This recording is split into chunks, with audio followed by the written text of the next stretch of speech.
Tonight on Ramblers Unleashed. How old is J-Bone? J-Bone is so old he's mentioned in the shout-out at the end of the Bible. How happy are we to have the Baron back? Not quite as happy as he is that Liv Morgan is back, but it's close. Where does Dizzy get his wonderful news? Will Max ever give over calling J-Bone old and grandpa?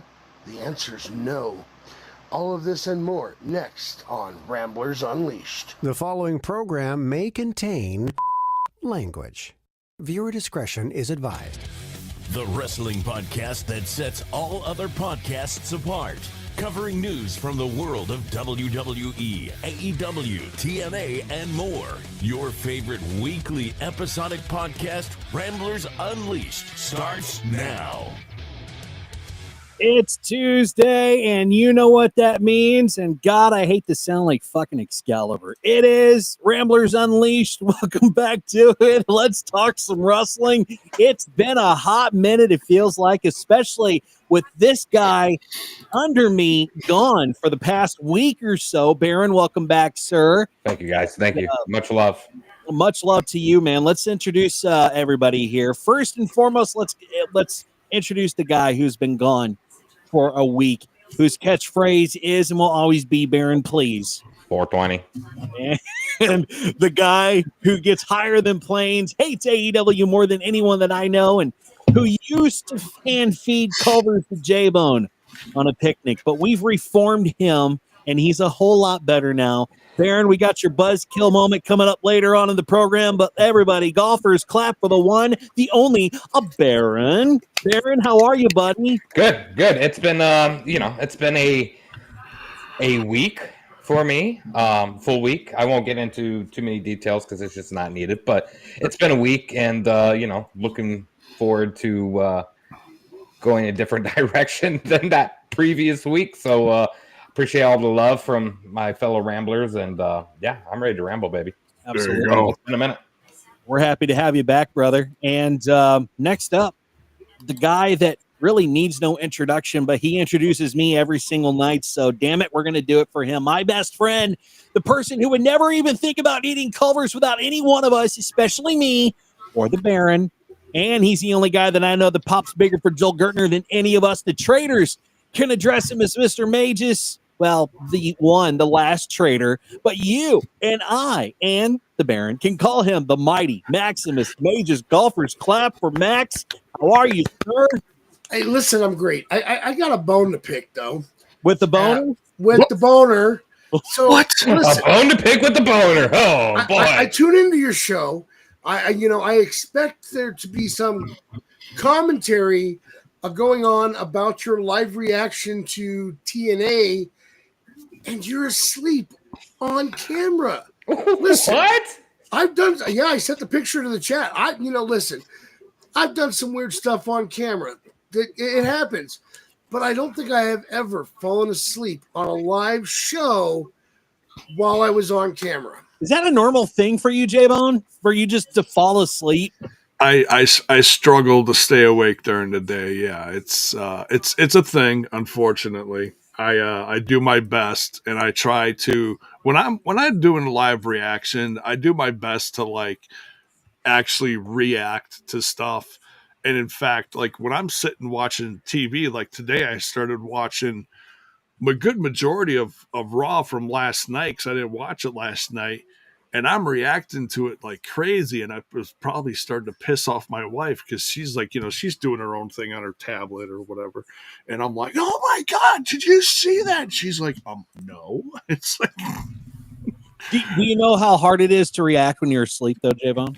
It is. And what's crazy when you doze off and you're actually dreaming about what you're watching. That's the crazy part. And then you wake up and you're like, holy shit. What I want, I gotta start to wonder if maybe there's something going on at home. Maybe your wife's drugging you or something. Somebody put something in my drink. Yeah, there it is. Yeah. And mind you, that's for one moment. So yeah, thanks, Baron. Appreciate that. Baron. It wasn't Baron that did it. It was me.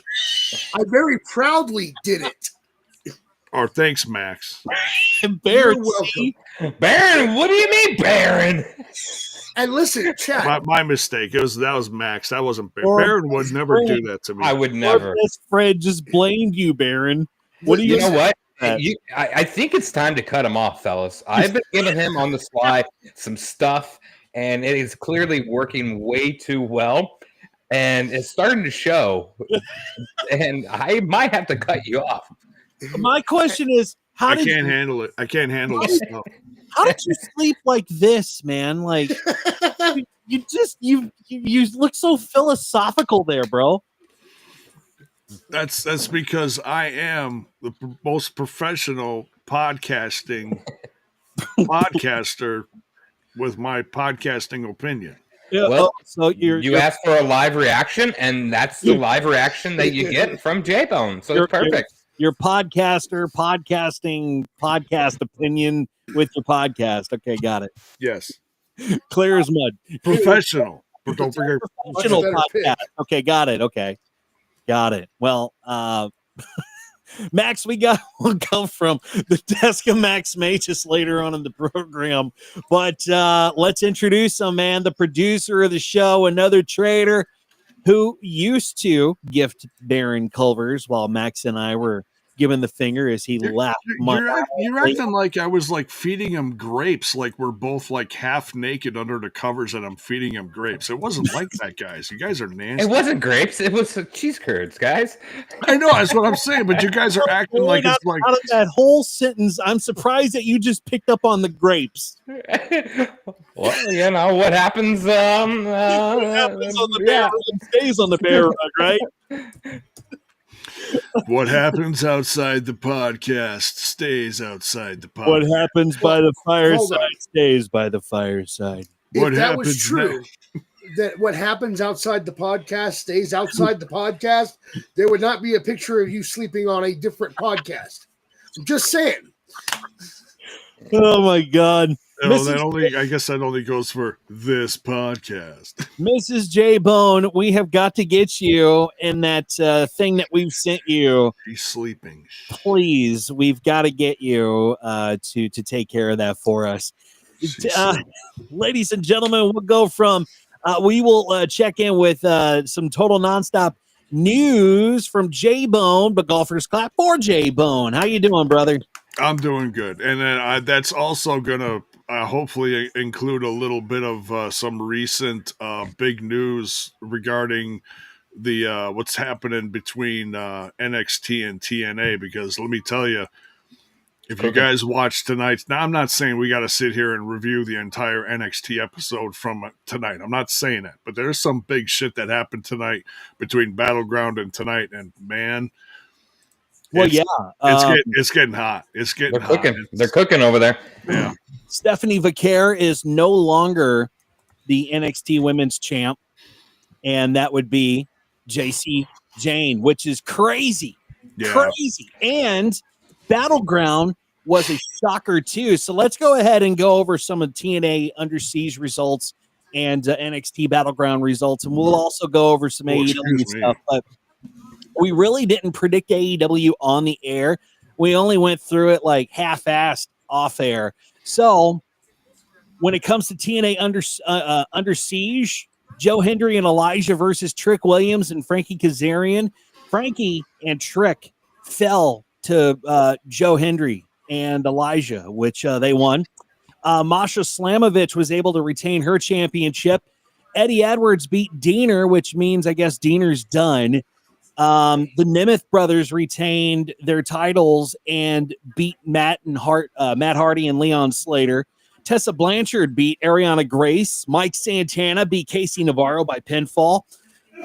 Ash and Heather by Elegance retained their championships in a brutal battle, leaving Spitfire to disband.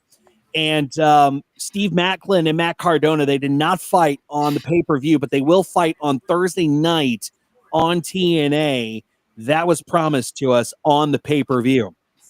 Now, Max, when it comes to the Under Siege results, how did the Ramblers do on our predictions? Oh, here's mine right here. Oh my God, yeah.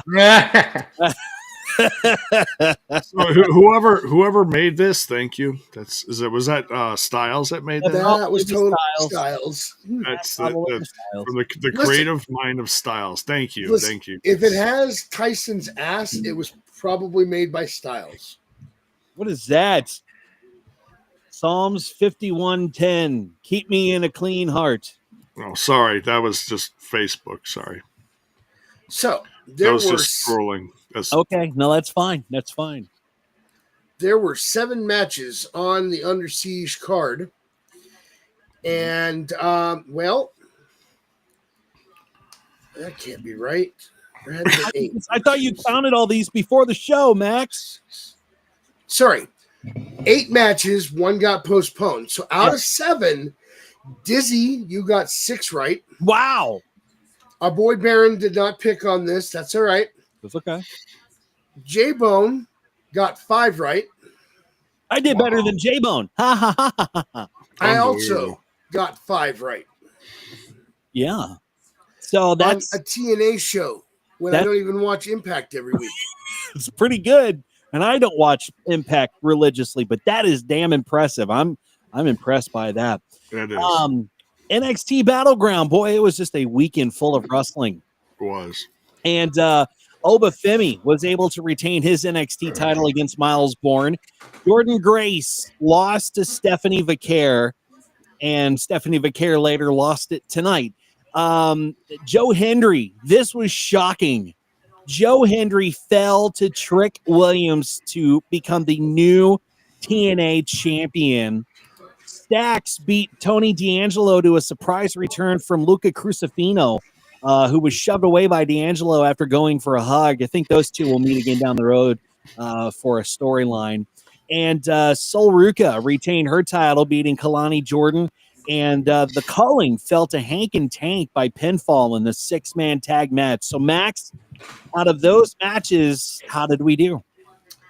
Well, the gentleman who has missed a couple episodes recently did the best out of all of us. That guy right down below me. Hey, Chad, I want you to remember that when SummerSlam comes up. Well, let's not think about anything else. Let's talk about the most recent ones. And here's the thing. He got everything right except for one match that he did not pick. In fact, I believe his exact words were, "Who fucking cares?" Okay, I was wondering. I was like, wait, I didn't pick, but now I remember saying that because I did not give a shit. Which match was that? Hank and Tank and Briggs versus the Culling. I didn't give a shit. So I will say J-Bone is the only one that got Hank, Tank, and Briggs versus the Culling right. The rest of us got it. Well, 2 of us got it wrong, and one of us just didn't give a rat's ass about it. We all got the Sol Ruka win right. We all got Channing right. Baron and I got Stephanie Vaquer right. You guys picked Jordan Grace.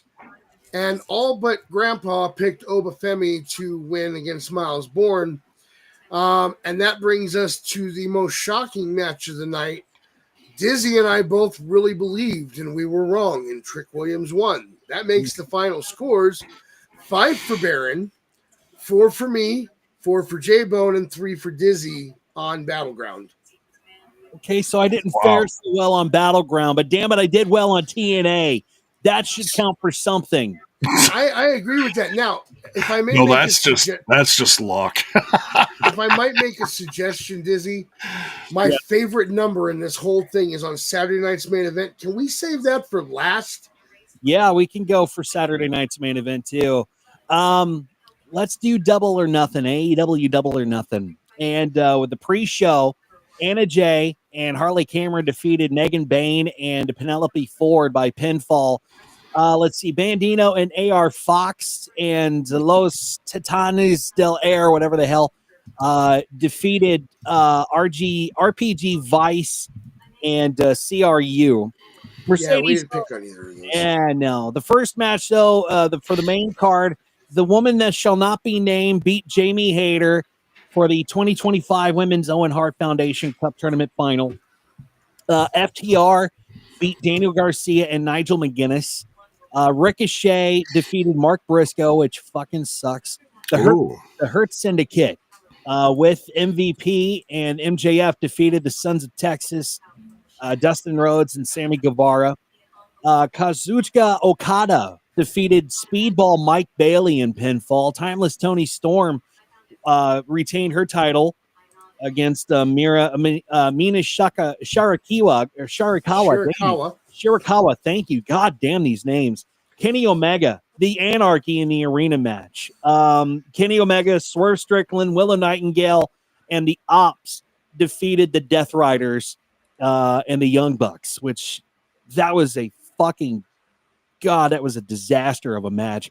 And the Don Callis family defeated Paragon, and that would be Adam Cole, Kyle O'Reilly, and Roderick Strong by pinfall. And Hangman Adam Page went to win the 2025 Men's Owen Hart Foundation Cup tournament by beating Will Ospreay. Wow. We predicted these off the air, but Max, how did we do? Well, first off, we didn't predict all of them. We predicted 6 matches. We did not, out of 11 freaking matches. We did not predict the 2 pre-show matches. We didn't predict Okada versus Speedball. We did not predict Anarchy in the Arena, and we did not predict Trios match because at the time we did this, those hadn't been announced. Now, that being said, there's one other thing I want to point out before I tell everybody our results. The Tony Storm Mina Shirakawa match, we all won based on what I'm hearing happened after the match. Mm-hmm. I hear the kiss was phenomenal, and I can't wait to watch the video. Mm-hmm. So we all got Briscoe versus Ricochet wrong, so that kind of made me sad. FTR, 2 of us got that right. It was Dizzy and myself. I'm the only one that got Tony Storm right, so I'm at 2, and Dizzy's at 1. Keep that in mind. J-Bone and I both picked the Hurt Syndicate to win over Sons of Texas.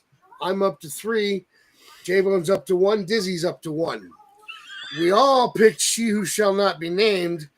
None of us picked She Who Shall Not Be Named.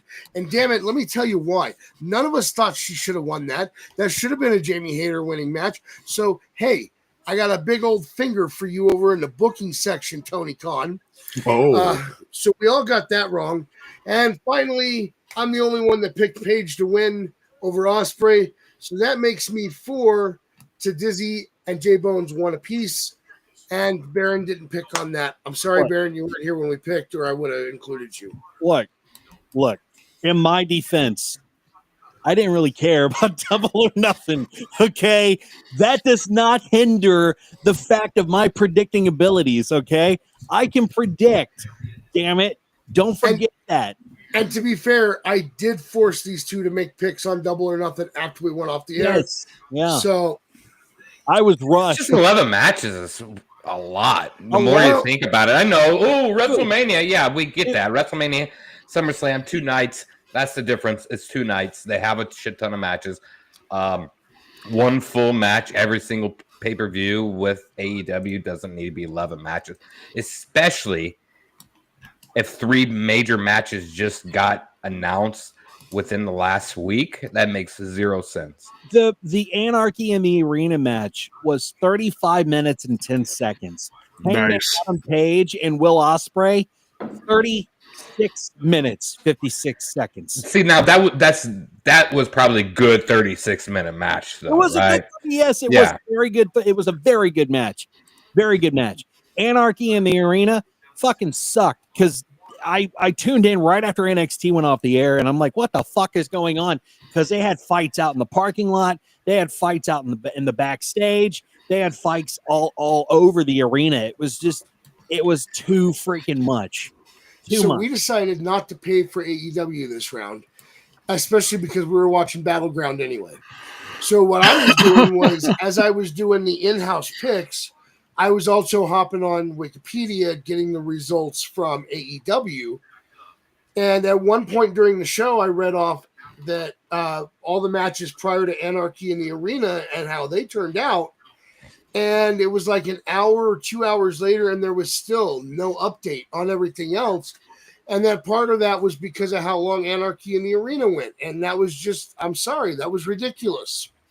It was really, really ridiculous. But we did, right after Saturday night's main event went off the air, Max and I went on here on our channel and reviewed it. And you can go back and watch our review of it. But let's run down the card real quick. In a dark match, I didn't even know it took place. The American Made and Latino World Order. Well, American Made defeated Latino World Order in that match.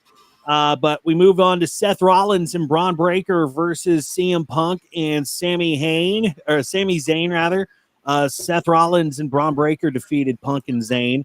Zelina Vega was able to retain her title against Chelsea Green by pinfall. John Cena defeated R-Truth in a 4-minute, 25-second match. Damian Priest defeated Drew McIntyre by escaping the cage, and Jey Uso defeated Logan Paul by pinfall, retaining his World Heavyweight Championship. So, Max, out of all those matches, how well did we do? Well, first off, we did not do American Made versus the LWO. Don't worry about that. And we didn't do Chelsea Green because that match got added later. Yeah. So, Dizzy only missed one match, and that was he picked R-Truth over John Cena. See? Now,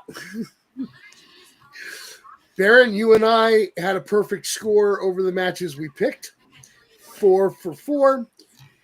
Now for my favorite part. All right, we're going to start with the steel cage match. 3 out of the 4 of us picked Damian Priest.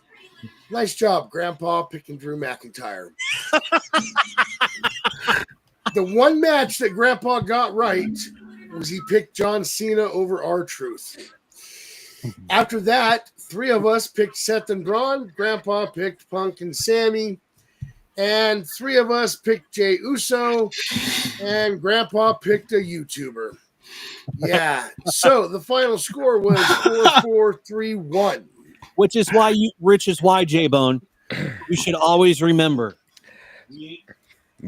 No yeet. But can I just point something out? Is that 2 flawless picks? Saturday night main event as well as that would be Battleground? Yes. I know. I just wanted to point that out for the chat so they are aware of that when it comes to SummerSlam. Technically, you were one shy on Battleground because your answer was, and again I quote, "Who fucking cares? LOL." I think that's a win in itself right there. We're going to take that because it's a great answer because did any of us give a shit?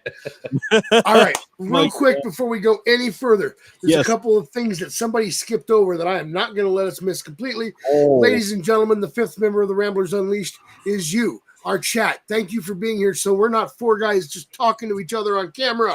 Give yourselves a round of applause. Golfers clap for the chatters. Thank you. Okay. And I know Mir is here somewhere. I know he's listening. So here you go, Mir. My name is Max Magius, and I am the advocate for the reigning, defending, undisputed Ramblers Unleashed WrestleMania 41 Picks Champion, Mir. Yeah. And ladies and gentlemen, that brings us to a man who needs no introduction, but he gets one because he deserves it, and he needs to stop trying to talk me out of it. Ladies and gentlemen, my best friend, the man that puts all the stories together, the man without whom we would have no identity. But here, because of him, we are Ramblers. Ladies and gentlemen, the man with the golden voice, give it up for my best friend, Dizzy. Oh, thank you. Technically, none of us would be here without Bubba, too. I mean, we really have to remember that Bubba helped me set all this up. Like, we spawned all this because of Bubba. Yes, so, but how many of us actually peed on a live mic? Well, that's true. That is true. But still, we have to give some props to Bubba, even though he's gone away from the wrestling world and away from the podcasting world. We miss you, Bubba. We wish you were back because you were so funny. I love your takes on things. And if you ever want to piss on a live mic again, come on back. We'll get you on the show. Come on back, man. We'll put you right back on the show. Thank you for that, Max. Appreciate it. Boy, we have a lot to dive into, and we started off with some sad news, and it really isn't wrestling news. but it does It's have wrestling ties. adjacent. It does have ties to wrestling. You might be familiar with the name Rick Derringer. He had a hit with the McCoys called Hang On Sloopy. You might know it. Hang on, Sloopy. Sloopy, hang on. Oh, And yeah. later in a solo career with Rock and Roll, Hoochie Coo. I found out today that he passed away at 77 on Monday. He also he also produced Weird Al Yankovic's debut album that I didn't even know about. But here's how it ties into wrestling, okay? In 1985, he produced the WWF's The Wrestling album, which had many theme songs from the wrestlers in the 80s, many of which he co-wrote, including what would become Hogan's theme music, Real American. And for his contributions He's also the to, vocals. and yes, yeah, exactly. And for his contributions to this industry, to the industry that we love, guys, we remove our hats and give Rick Derringer the 10 bell salute.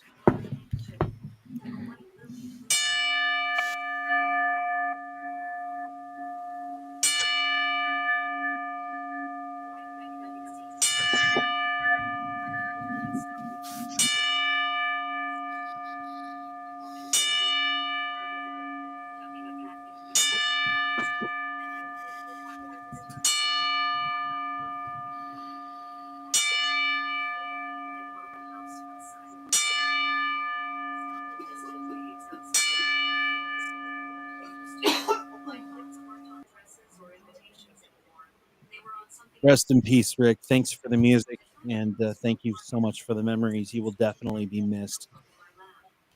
And Gesundheit to whoever sneezed. Oh, that was Tracy. My bad. I would like to respond to Mir real quick. Yes, sir. Listen, number one, you created a monster, and now you're going to have to deal with it. And number two, I have a microphone, and you don't, so you will listen to every damn word I have to say. And by the way, Mir, you don't have too many of those left, man. You don't. How many does he have left, Max? Well, we've got until August, which is yes, SummerSlam. yeah, so you have until August.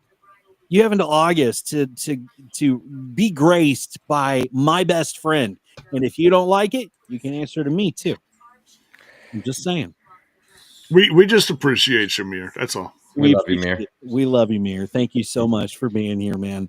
So rest in peace to Rick Derringer. Thank you so much for the music and the memories. Let's move on. I just want to quick say that for years, Yeah. I have not changed my ringtone on my phone for probably at least 10 plus years. It's been Demolition's theme. So whenever my phone rings, people hear. So yeah, I love it.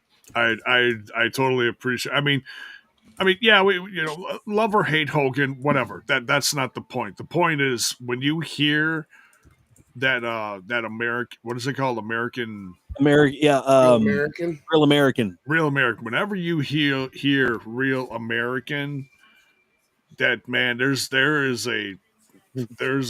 a warm feeling inside from my youth that when that it's from let me put it this way. Mm-hmm. A lot of people from the 90s, early 2000s to today, when they hear that glass shatter, they associate it with Stone Cold. And then he comes out, place explodes. In my youth, when you hear Rick Derringer's theme for Real American, same thing. Exact same thing. Place erupts. So it'll forever have that feeling. You know what I mean? Yeah. Boomer! Boomer! What? Yeah, you know what though? I mean, like, I've been watching wrestling since the dawn of the dead, basically, but I never felt that way with his theme. That is one character I could say, regardless of anything that's ever came out with Hogan behind the scenes of wrestling, I was never a fan of his. I even more so don't have respect for him. But like I was never that theme song never got me. I never understood why it was. So what was your? So popular? I'm just curious. What was your go-to then? What Well, like made you? early age that really got me, like Legion of Doom at an early age, kind of like their theme kind of, you know, gravitated towards me. And then obviously the Shawn Michaels and then like the Rockers was very popular for me at an early age. Yeah. You know, but I always also, even today, I always stay away from like the large trending thing, you know, like, and Hulk Hogan wasn't ever that main guy for me, you know. I was just curious. No, that's fine. Yeah. For me, it was Hogan. Like for me, it was DX. I love every time DX's music would hit. Oh man, I'd pop so loud. Actually, I think thinking now, I mean, because I started early 90s, right? I mean, I'm 36 years old, so I've only had so much time to watch wrestling. But actually, if I was to compare like whose theme song like really got the crowd crazy during that early 90s mark for me was actually the Ultimate Warrior. Like, no shit. Like that, I mean, like that is like 10 times more like the amplified version of him just running down there and shaking that fucking, you know, rope. Everything about his music and his entrance was just on crack. Like, like dude did a line in the backstage, and some like his whole band did a line and was like, okay, here we go. Yeah. He did like 1,000. So if you want to really think about it, Ultimate Warrior was like the godfather of the yeets. He just did 100 of them in a minute. Like, exactly. Yeah. I love. You want to see Yeet? Train. I am the universal Yeet master. The Ho Train got me every time too, man. Loved the train. Loved it, man. Climb aboard. It says something about your upbringing, does he? Hey, no, I like the hose. It ain't easy, brother. Hey, happy birthday to BKL. Happy birthday to you, brother. Birthday, my man. Celebrate number 34 to you. Happy birthday. Nice. And I certainly hope you appreciate or celebrate it and have fun, man. Had we known, we'd have brought you a stripper, but well, hey, J-Bone, start stripping, but don't do it. God, no. No.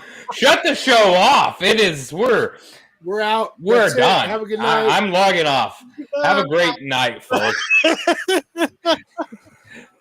No. Kick him off. No. Sit your old ass down. That poor cat. Sit down. That poor cat ran out of that room so fucking fast. My cat just ran away. Like, yeah, like, what the fuck is wrong with this guy? That pussy's like, that guy's gonna dance. I'm out of here.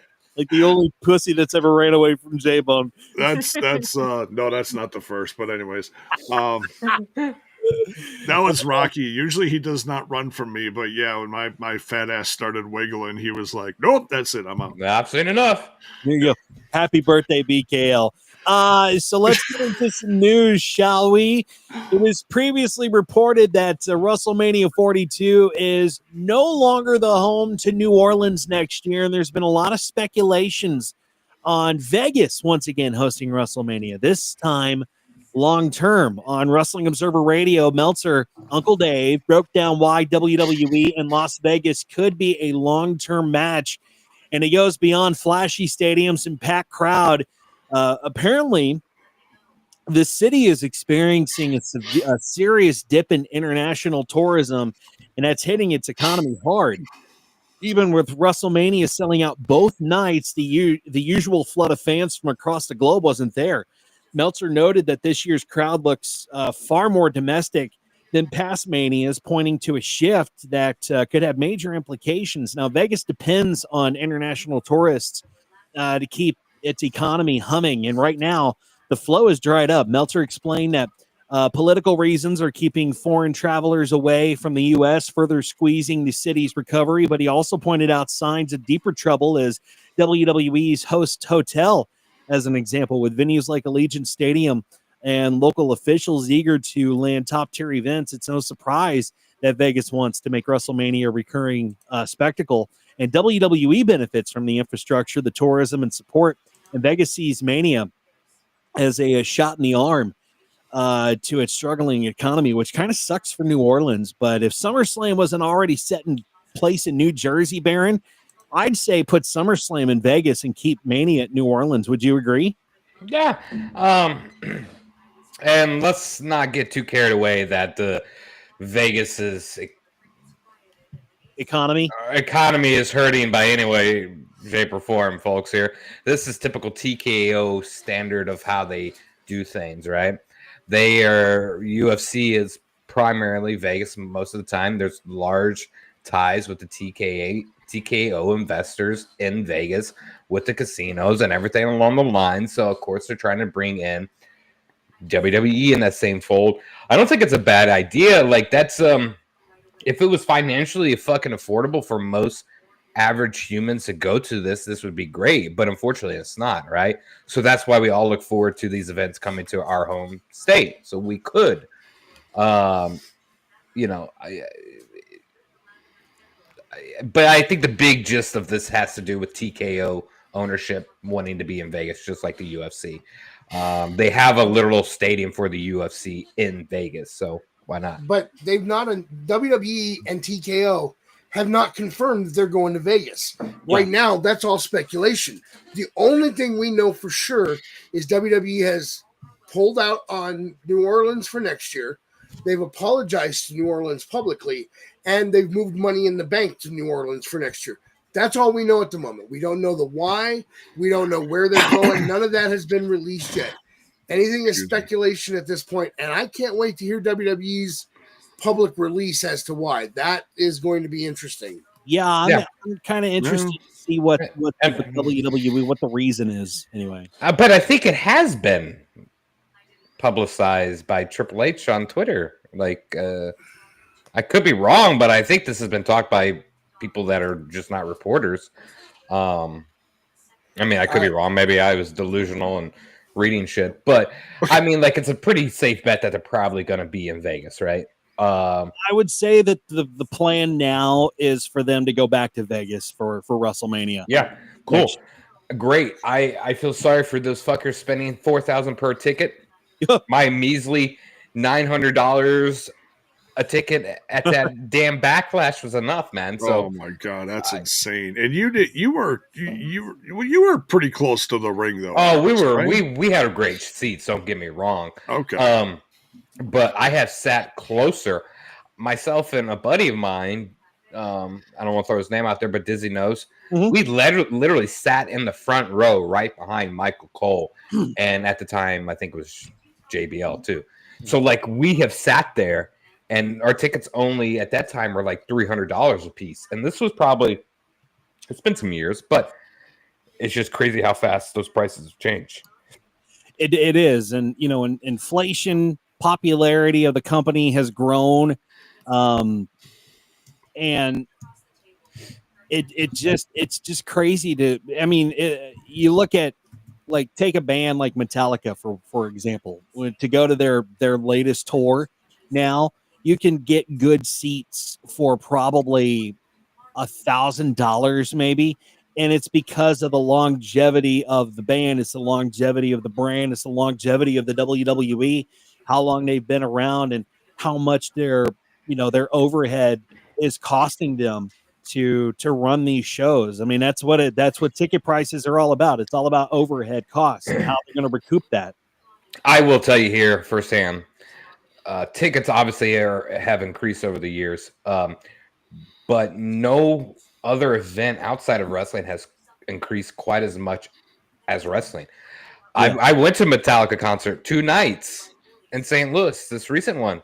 I only spent $100, and we weren't obviously front row, but we at the Dome, you have great seats regardless where you're at, right? Yeah. So it depends on the venue. And I feel like with this merger with TKO, those ticket prices have increased just solely based off the TKO, because I think Vinnie Mac, as we had the understanding of what his wrestling base was. They're not large financial group of individuals, right? Like the vast majority are middle to lower class income that watch wrestling. Mhm. And I think tickets were affordable at that point in time, and TKO has not realized that. And to see that all their tickets still sell out pretty well is fucking crazy. Yeah, it just sucks that, for you're right, Baron. The folks that watch wrestling are still very, very extremely middle class. And I think what they're trying to do is they're trying to get a wider scope, because a lot of people, a lot of different backgrounds watch UFC. So they're trying to maybe explore different avenues and get the people that watch UFC interested in what the WWE is doing, which I love, but it just it makes it harder for us that have me. I've never been to a WWE. I want to go, but damn it, I'm not going to spend $700 on a nosebleed seat just to go to watch wrestling. I'll watch it on freaking TV. Did you just say you never went to a No. WWE event? I've never ever. Fucking, we'll get him there, J-Bone. Don't worry. Oh, I'll get his damn. fucking ass to a show. I've been But I agree. $700 is not feasible. No. But, I'll get you there, buddy. But, yep, I look forward to it. We move on, and go ahead, Max. So while you guys were discussing that, I was looking into the Triple H statement. I was looking into the joint statement that was made. And before I say that, there's an article that I found that says Joe Hendry raves about experience backstage at WWE WrestleMania 42. Joe, I love you, but that's next year. So I sent the video of Triple H making a statement about it. He talks about them not being there for WrestleMania next year. They are, however, he announces there that they are, however, bringing Money in the Bank, but he doesn't say where they're going or the why. And I did pull up I tried looking for the joint statement, and this is all I found. The WWE has announced WrestleMania 42, which was initially scheduled for New Orleans in 2026, will no longer be held in the city. Instead, New Orleans will host Money in the Bank 2026. The decision is part of a broader multi-year agreement with Greater New Orleans Sports Foundation and New Orleans and Company, which also includes UFC 318 in July of 2025. WrestleMania will still be held in New Orleans in the future, although a specific date has not been announced. So I'm not finding anything that gives us a reason or where we're going, but I will keep my eyes open and see if I can figure this out. We'll put you to that, man. You are our on-the-spot reporter there, Max. Appreciate you. Let's move on to some viewership numbers for SmackDown for May 23rd, and it brought a night of intense action to the USA Network as the Blue Brand geared up for Saturday night's main event. But the latest viewership numbers are in, and the show saw a small rise in total viewers. According to Programming Insider, SmackDown drew 1.383 million viewers, up from the 1.2990 million viewers recorded on May 16th in the key 18 to 49 demographic. The show scored a 0.33 rating. That is a slight drop from last week's 0.36 rating, but despite the minor dip in the key demo, the increase in total viewership signals healthy momentum as the WWE pushes forward with their post-backlash storylines and the marquee returns, and it's still a lot better than what AEW can ever pull off, which brings us to this. AEW and WWE have been competing for years. And lately, WWE has been setting up events to take place on the same day, even as the same time as AEW shows, like what happened this last weekend with Battleground, the same time as Double or Nothing. And in fact, it appears that this will continue as WWE plans to hold at least 2 more events that clash with AEW's schedule this year. While speaking on Wrestling Observer Live, Brian Alvarez stated that he was told that there will be at least 2 more times when WWE and AEW will have head-to-head battles during long weekends. And this comes after WWE scheduled Saturday night's main event on July 12th, That's the same day for All In Texas at the Globe Life Field in Arlington. That'll be held. They even held the NXT Battleground Premium live event the same time as Double or Nothing pay-per-view. But it didn't stop there.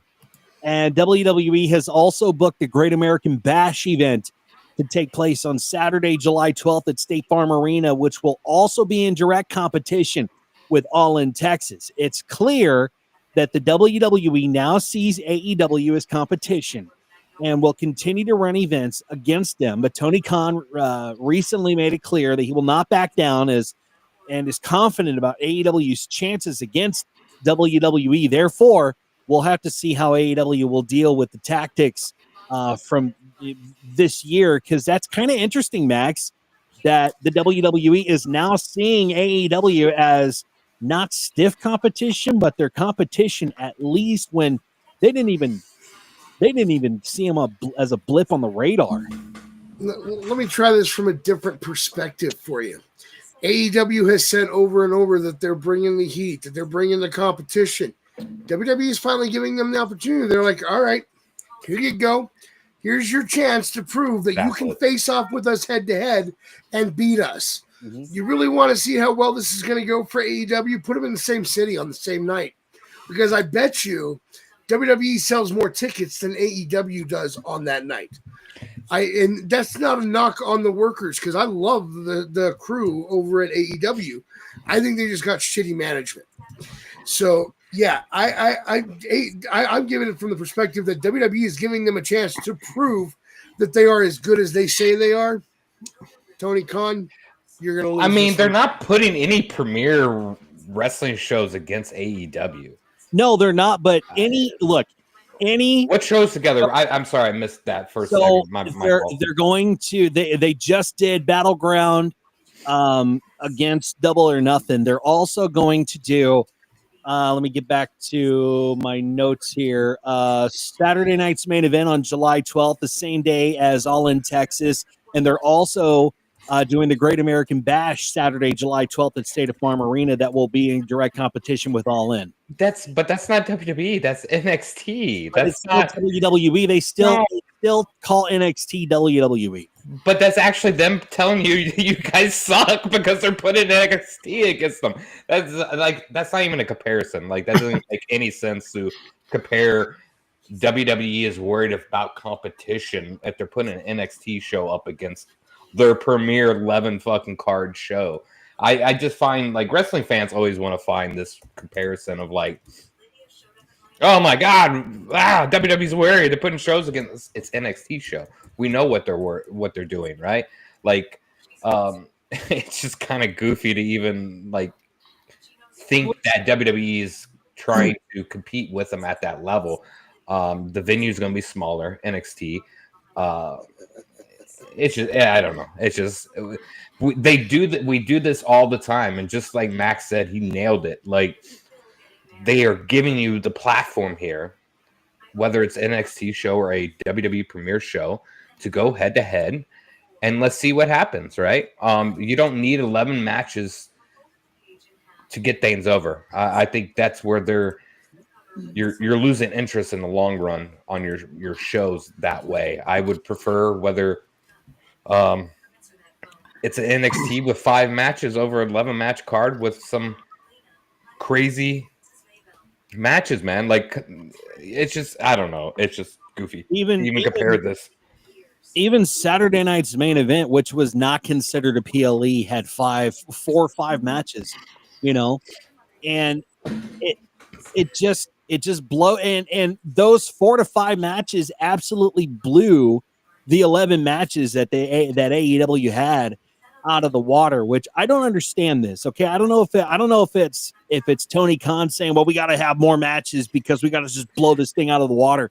The problem is how many matches they have on planned for the pay-per-view, how they're booked, meaning in order of how they're going to, who's going to go out when. And the matter of fact that the fans are getting absolutely gassed because you have one high caliber match and then you have another match that could be like a squash match, the fans are going to lose interest. It's all how you calibrate. It's about how you calibrate everything and the science behind it. And the WWE has figured out that science. They've got that nailed to a T because they know how to book it, J-Bone. They know how to do that. They've been in this business for a long time, longer than Tony Khan has been in this business. And they know what they're doing versus what Tony Khan is doing. Yeah. Yeah. And I want to just highlight brother, Mr. Front Row Bill here, William Gardner. Welcome, brother. He says, you want stiff competition, get a blue chip. Well, yeah, that's right. Yeah. That's great. I love it. If Tony Khan, it's time to put up or shut up now, man. Get a blue chew. When you go to get that blue chew, use promo code #Ramblers at checkout. It's not going to do anything, but just try it anyway. Yeah. You keep doing it, they'll catch the hint, and they'll be like, "Who the fuck are these ramblers?" And they'll probably pick another podcast that has ramblers in it, not us. Probably. But it's like you're just to wrap up your point with an exclamation point. Quantity is not always quality. Yes, exactly. Yeah. Quality will always override quantity unless it's maybe money involved. But just to get real close back to the point before the chat loses us in this conversation, an NXT show and an AEW Premier Pay-Per-View are going head-to-head. Let's not get carried away here, okay? This is not anything to read into. This is like not competition, guys.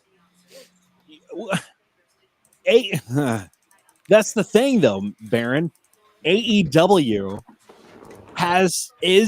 they've been pretty good competition for the WWE for a while now. AEW has? Yes, because I would love to see the breakdown of those numbers because I don't think that's look, I'm ready for those numbers too. When those numbers are released on the streaming numbers and maybe the ticket numbers, I'm ready to dive in right into that. I want to see how well NXT Battleground did against Double or Nothing. I want to see the pay-per-view buys. I want to see the streaming numbers. I want to see all that.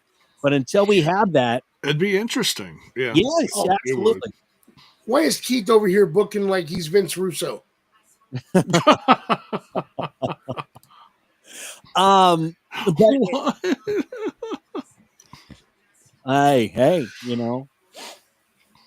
that would be interesting. That's for sure. It is time though to you guys in the chat keep talking about it because it's interesting how different points of views are going to see. To figure. Shout out to Bill on that last comment, and we'll highlight that because he nailed it. Like it's not even close, guys. I don't even know why anybody has this conversation because it's not comparable. TV ratings, it's not 90s anymore, folks. TV ratings, of course, it does play a part in this, but we have all moved on from TV ratings, and it's all about social media engagement. They make just. Oh man, like they make just as much money off of fucking YouTube videos. I know they do, but you still can't take away for the fact from TV ratings. Well, when you got a contracted agreement with Netflix, man, like what does TV ratings even matter at the end of the day, right? I'm talking about USA, I'm talking about TBS, I'm not even talking about Netflix or HBO Max or anything like that. I'm talking to cable networks. TV ratings still matter. You know what? And I'm just throwing this out there. Not that we have to like find out, but I'd be curious because I really, and if we have talked about it and I missed it, I apologize just because you know me. But I'd be curious just to see what the numbers are for the CW for NXT because I know it's getting hot. At least it feels like it is, but that doesn't mean just because we like it. There's going to be like significant numbers out there. Right. So yeah, I'm just curious. I'm interested in all that too. I got you covered. Get our data analyst Max Magius on the line, and Max, if you could find out in the last 4 shows WWE has done against AEW number-wise, I would like to know. Your best bet, Max, is programminginsider.com. I didn't pull up head-to-head stuff. Here's what I did pull up. This past week, the NXT TV ratings for May 20th, 697,000 viewers. AEW Dynamite ratings for the following night, 575,000 viewers. So if we consider that a head-to-head, NXT won that. What website did you just suggest, Dizzy? programminginsider.com. That's interesting because that was the Joe Hendry Trick Williams rap off / sing off. So that right there is like, oh, okay. Yeah. Well, that's what I'm talking about. It's what you have booked for your television program is what is going to keep the people entertained. Like, yeah, and that match or that NXT went up against the NBA playoffs that same night. Timberwolves. Yeah, exactly. Thunder. Yeah. So yeah, not to get too carried away, and just like the chat's saying, I agree with you guys. I don't think TV ratings. I don't give a fuck about them. I'm sure people do. Investors do. That's how they figure out their margins and whatnot. But I think at the end of the day, as wrestling fans, we just got to fucking enjoy wrestling. I don't want AEW to go away. We say it week to week, man. We want them to improve. We want them. The head-to-head competition is the best way. And that's the best way to do it. We watched the 90s. We watched the Monday Night Wars, and that's what blew up wrestling. So I want to continue to watch that. And you just got to book better. And that's the thing, man. I compared it. I was thinking about this today.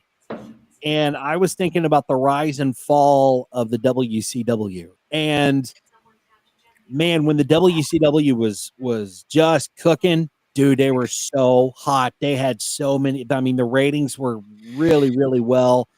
They were way over WWF. And that is when the Attitude Era started to kick in on that side, on Vince's side. And that's when they started really butting heads and going back and forth.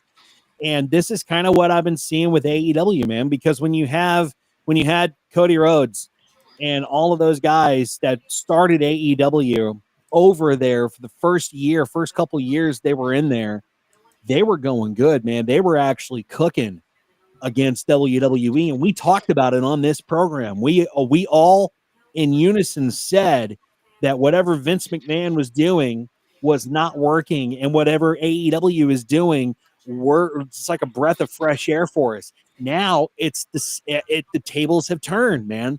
And now we're talking about the WWE is giving us the breath of fresh air because Triple H is involved. And now that Cody Rhodes is out of AEW and he's back in the WWE, he is overseeing everything and he doesn't let anybody have any control.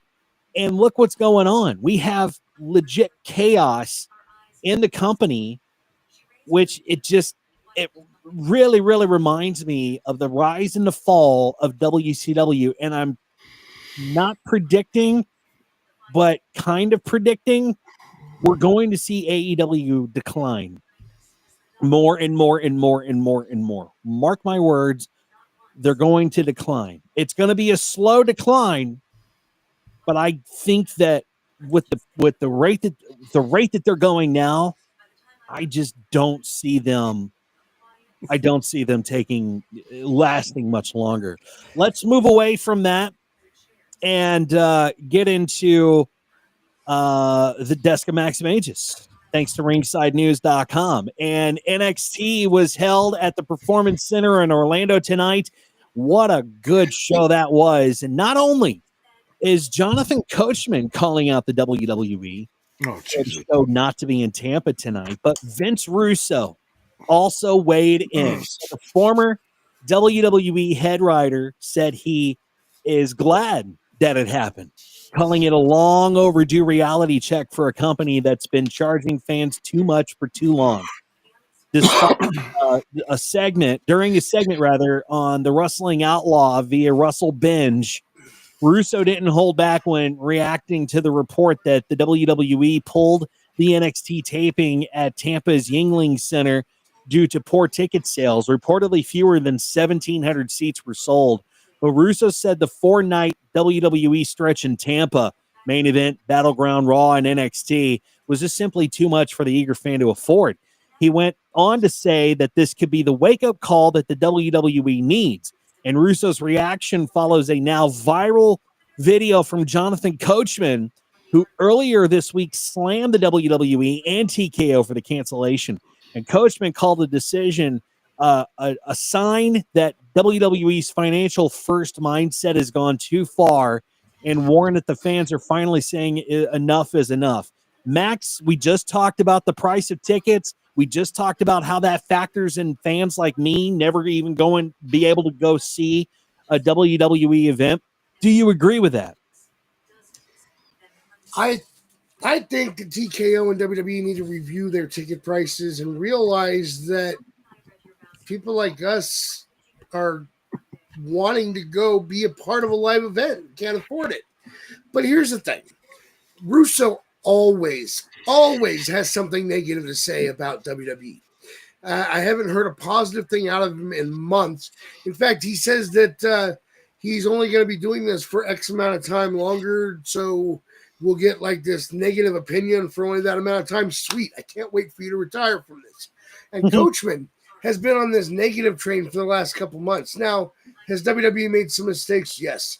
Has TKO made some mistakes with how they set their ticket prices? Yeah, definitely. But to put all this at the feet of WWE and make it sound like WWE is just greedy bastards, first off, WWE, the people that are in charge of WWE on the WWE side now did not choose to be sold to TKO. That was something that was done by the majority shareholder before anybody else could do anything to stop it. So while the TKO partnership does have its benefits, you can't blame that on Triple H. He had nothing to do with that sale. He kind of just had to go along with it, and he was fortunate that he got kept on. Before anybody complains, Triple H is probably the best thing that's happened to WWE in a long time, just for the record. Yep. But Russo and Coach, Amen. My message to you guys is simple. I get it. You harbor hard feelings towards the WWE. And you know what? I'd love nothing more than you guys being entitled to your opinion. But the problem is you two are far too entitled for your own good. So please take a chill pill, sit back, and enjoy wrestling for wrestling and not for an opportunity to make a quick buck off of being negative about your former company. That's the problem, though, is that especially Vince Russo is always going to be out to get the WWE. It's never going to stop. Real quick here, though. We all know where Russo and Coachman kind of sit on our how we take their opinion, but this one, I can't argue with them. I mean, they're actually dead kind of fucking on here, guys. We literally talked about it. As a person that my profession, I'm a buyer. I buy product for 8 retail stores. So I watch trends and how things sell and what happens when they don't sell. What do you have to do? You have to put these items on promotion to get them out of your store, correct? And why is that? Is your prices too high? Is the quality not good? 9 times out of 10, it's your pricing that's not aligned, right? So what happens? People quit buying the product. And this is going to happen with WWE. Their prices are way too high. I agree with both of these guys on this. It is not feasible for the average person to go to your show. Mm-hmm. So you're going to see a lot more shows get canceled here because you cannot afford to go. I just told you guys how much I spent on a C-rated show for WWE in St. Louis, Missouri for 2 people. $900, 2 people. That's insane. I mean, luckily financially I'm okay, but like, yeah, it's not okay when you have your biggest audience is children that should be going to those events and enjoying them, right? Slashing these prices down has to happen, especially if it's an NXT show. It doesn't make any sense, and they are greedy bastards. Any billion-dollar company, what are they trying to do? They're trying to become even more so a billionaire. It's all about money. How do you do that? Raise your ticket prices. So yes, they're greedy bastards, and I hate that. I want to clarify that I agree with them that the ticket prices are too high, but I also want to make sure everybody understands that these guys have been overly negative about the WWE for whatever reason. I think with Russo, it's just because he knows that nobody wants him booking on a pole matches anymore. With Coach, I'm not sure what it is. I mean, I get it. You don't want to be a part of it, but you don't have to be this negative all the time. Yeah, no, I totally agree. I totally agree. They're negative a lot of times, but we're talking what their opinion is on this matter, and they are dead on. You got to do something with the prices, guys. And here's the thing about the prices too, is that at some point or another, the fan that, like me, that wants to go see a WWE show that's never been to a WWE show is going to look at the price and they're going to feel alienated versus the other people that are financially stable to go watch that show and pay that price for a ticket to go see it. And that's my thing, is that where's the fine line going to be drawn when we're going to start alienating fans from going to see a show when they can pay half the price and go watch AEW or TNA? It's just anything in the world, really. Like, if you have something overpriced, one, your profit margins aren't going to be as high, right? You're going to start losing margins because the demand is not there. So if you lower the prices, your demand is there and you're making up your revenue that way. I never understood it as a business aspect to raise your prices on things unless you have them hooked. In this case, if we're canceling shows, you don't have them hooked. Lower your fucking prices. The Rambler said so. The chat fucking said so. I do want to point out that they're not going to AEW for the cheaper price, though, because we've seen their auditoriums and they're mostly empty. Yeah, but I'm saying that the price of the tickets for an AEW show is not even comparable to the price of what it would cost to go to WWE. No, that's what I'm saying. saying. People still don't want to pay that price. That's what I'm saying. Fans are suggesting that, well, we're going to go to a TNA show because the tickets are cheaper. Yeah, no, we're not going to have the top names, but at least we know what's going on and we can afford to go to watch some pro wrestling. Yeah.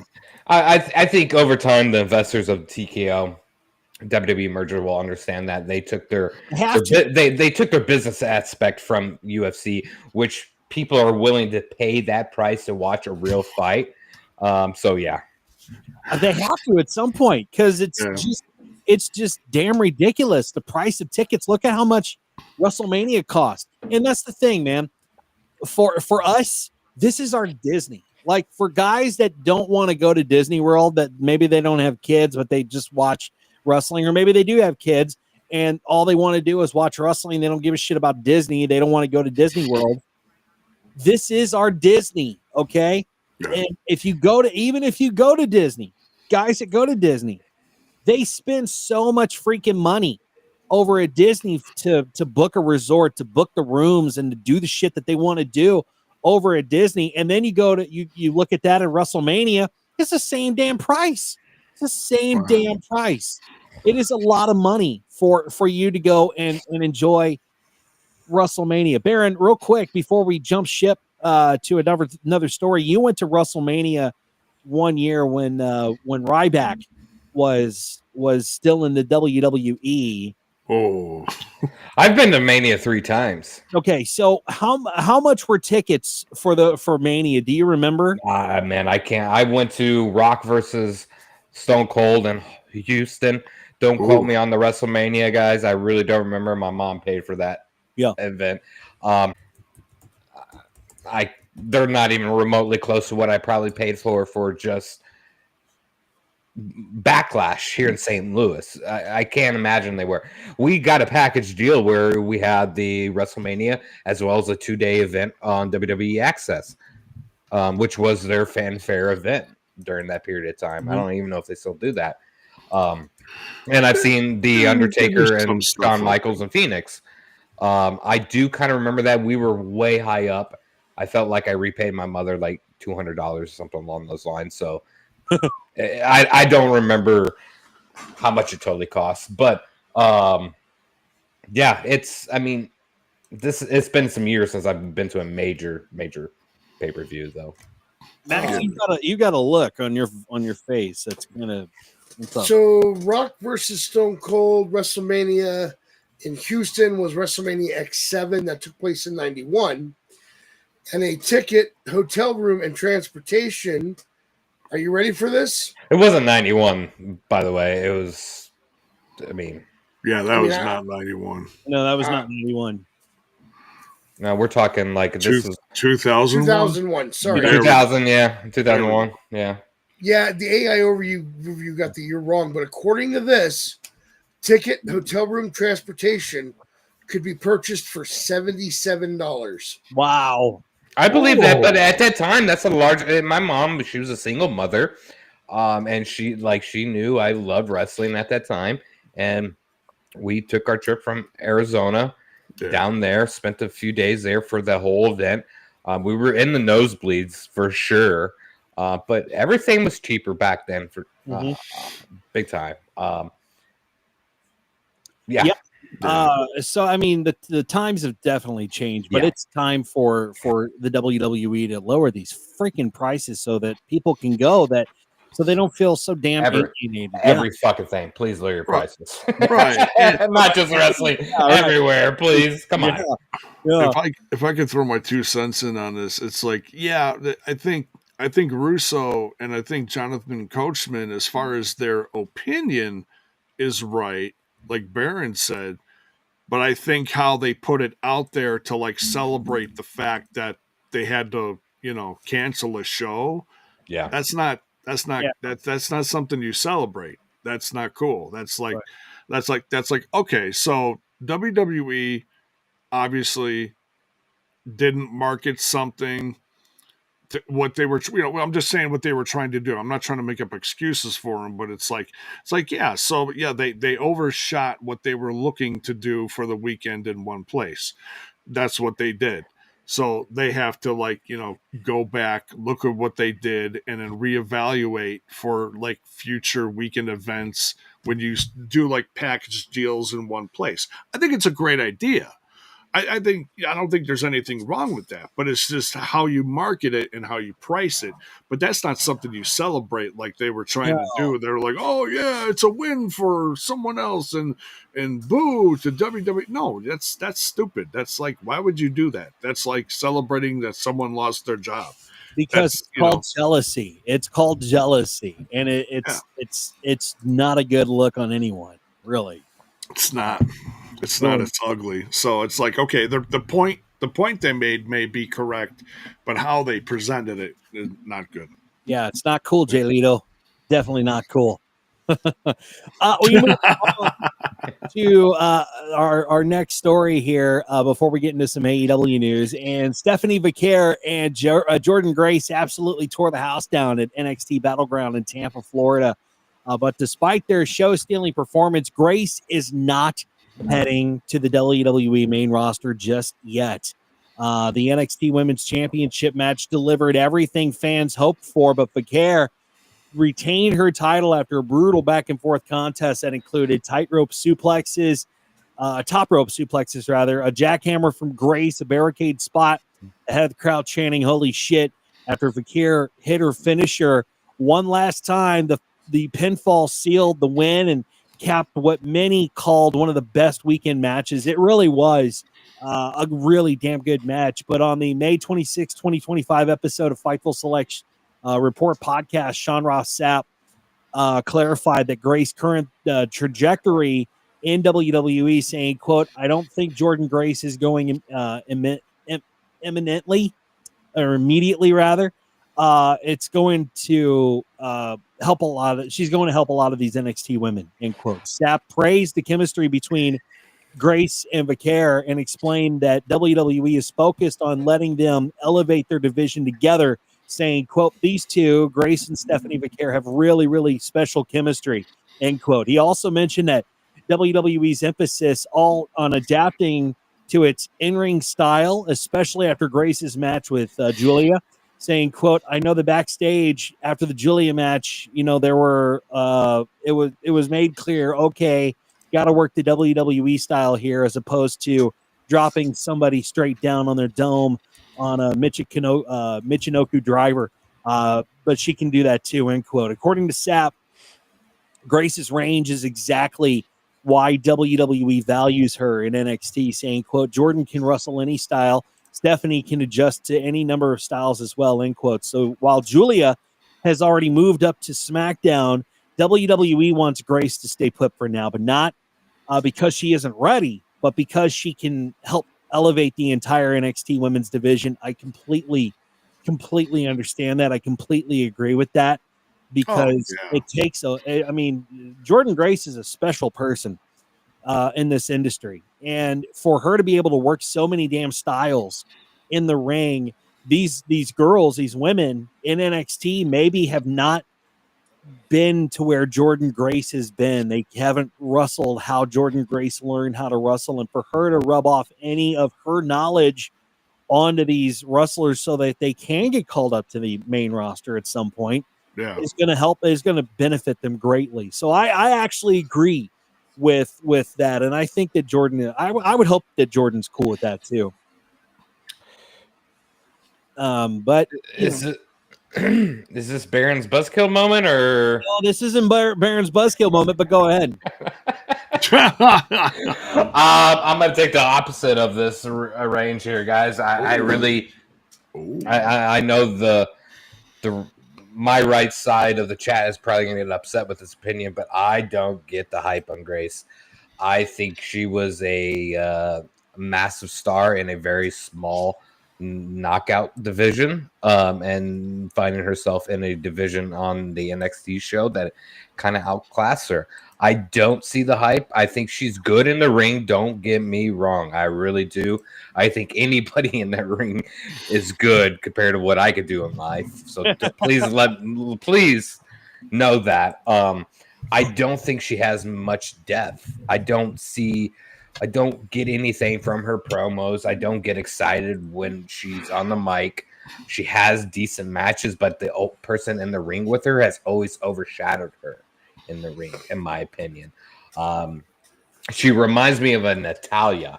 Great ring leader, but nothing further depth-wise, meaning there's nothing coming from it.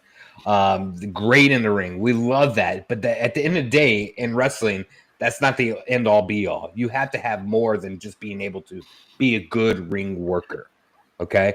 I just don't see her having the full potential for a main roster. I feel like if she got thrown into the main roster, she's going to get lost in the shuffle fast. Shayna Baszler, prime example of how that works.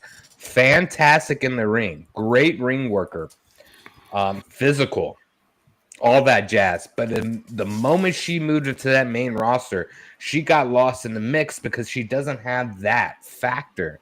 And I feel like Jordan Grace is the same exact way.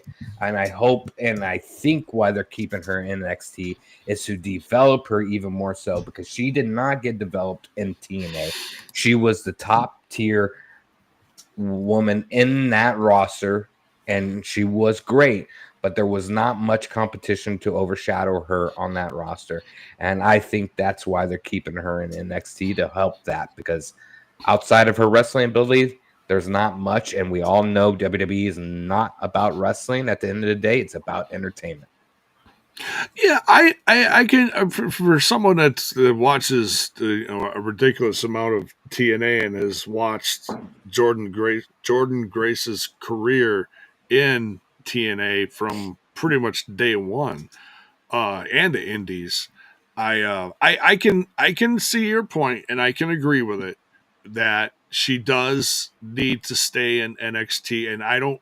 She is a very special talent. She's put on ridiculous matches with the likes of Taya Valkyrie, Deanna Purrazzo, Tasha Steelz, Mickie James, just to name a few.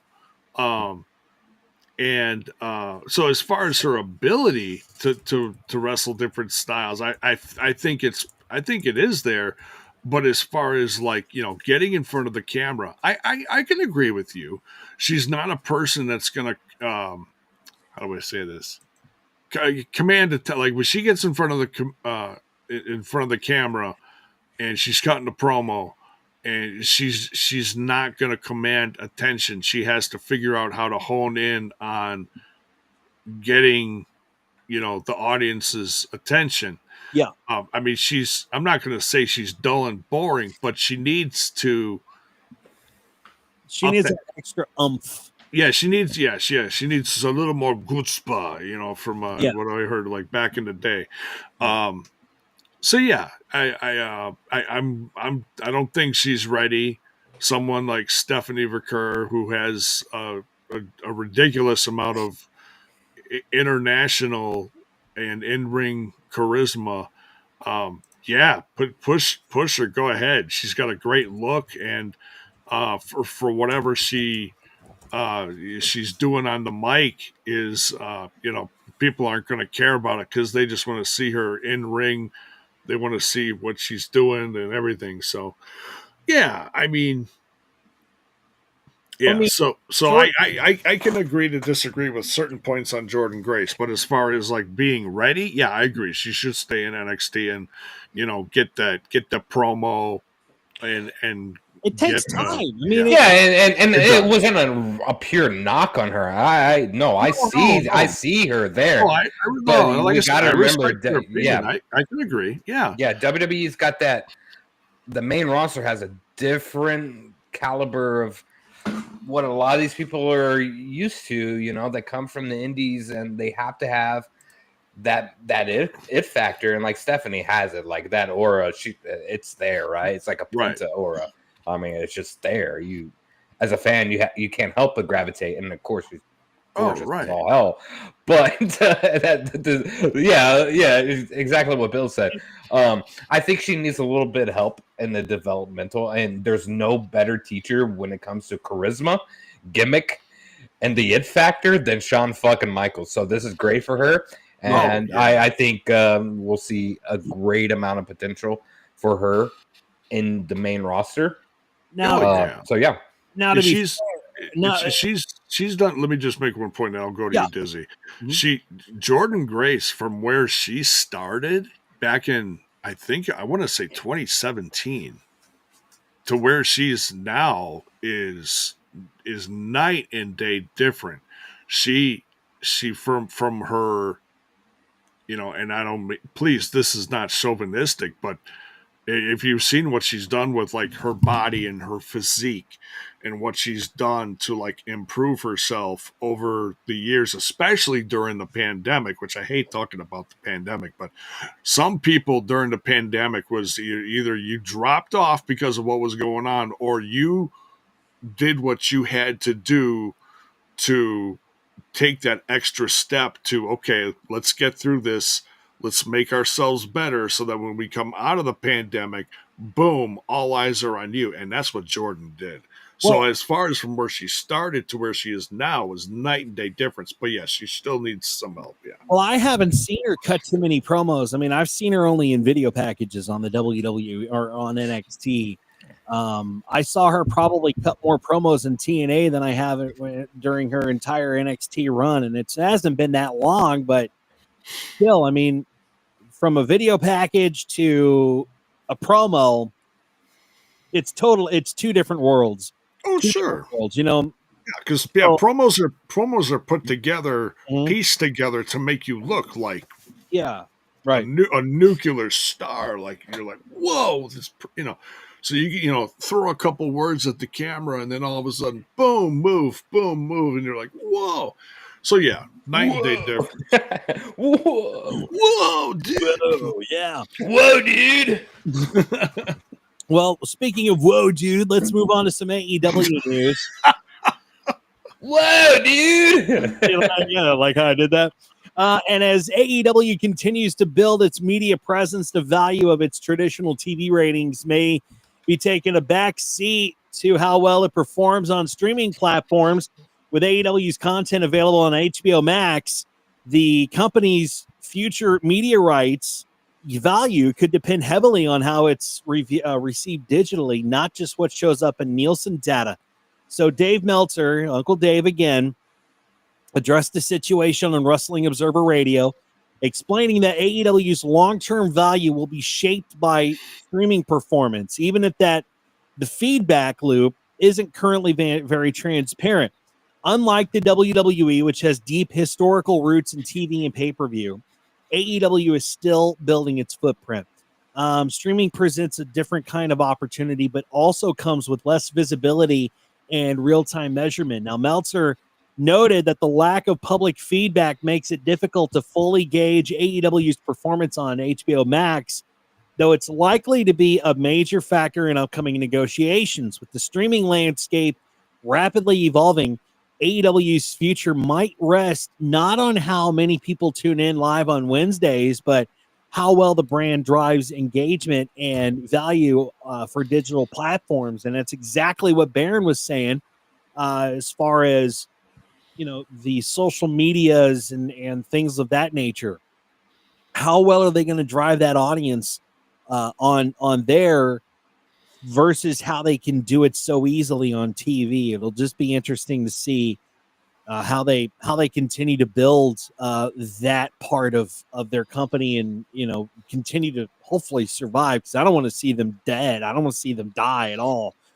Please don't think that I do. I just want them to be able to compete with the WWE, but also put on a damn good product, which as of late, I haven't seen them put on a damn good product. What's dead may never die. Yeah. Any Game of Thrones fan knows what I mean here. That's true. That is damn true. What's dead may never die. And Baron, I'm glad you said that, because it's time for your Buzzkill. Oh, fuck, another Buzzkill moment? Yeah. And this one comes to us from Will Ospreay. He has been an official part of the AEW family for over a year, and he's always ready to be the company's flag bearer. And it's why it comes as no surprise that Ospreay has claimed that AEW is on WWE's tail just after 6 years. So while speaking on 3NT Wrestling, Will Ospreay asked if he gets tired of talking about AEW being compared to WWE. He made it clear he doesn't mind the comparisons at all.